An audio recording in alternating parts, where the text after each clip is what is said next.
Dear friends, I have another subject, individual rights, because that is on page 13 for you, ladies. Individual rights, because the global network is also a menace of, and specifically to personal data of any kind.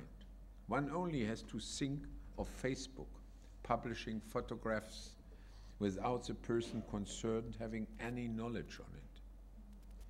The fact that the net does not forget is particularly controversial. One can hardly retrieve data once it is published.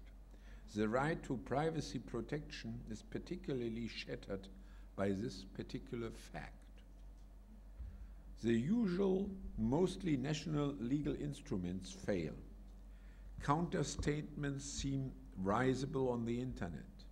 An assessment of this implication in their entirety is impossible to grasp. One can only imagine how a person could lose his job because of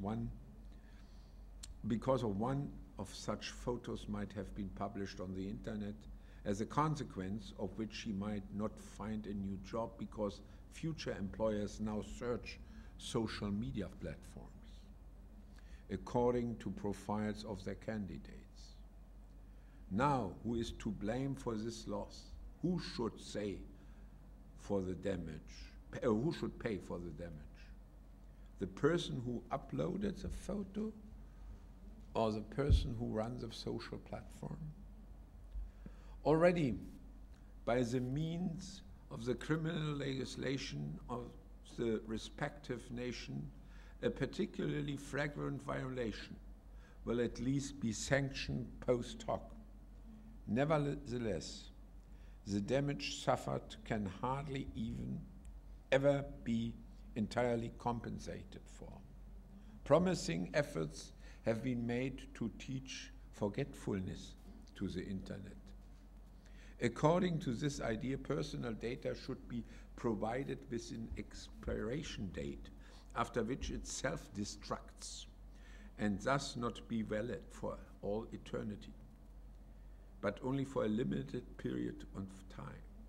The pioneer of this idea is Victor Meyer-Schönberger from Oxford. We would hereby make the internet just an ephemeral as a good old newspaper, and the famous adage, nothing is as old as yesterday's newspaper, would hold true to further assist the protection of one private person in spite of digitalization and globalization. All these questions have been raised for all states in a similar fashion.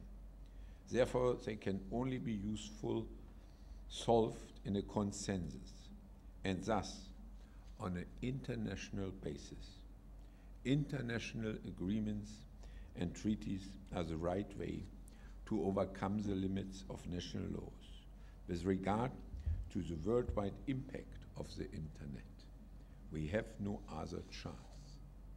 Dear colleagues, dear friends, we have a lot to discuss. We have a lot of work ahead of us. So let's roll up our sleeves, it's warm enough, and tackle these problems. Thank you for your attention. I hold my tongue.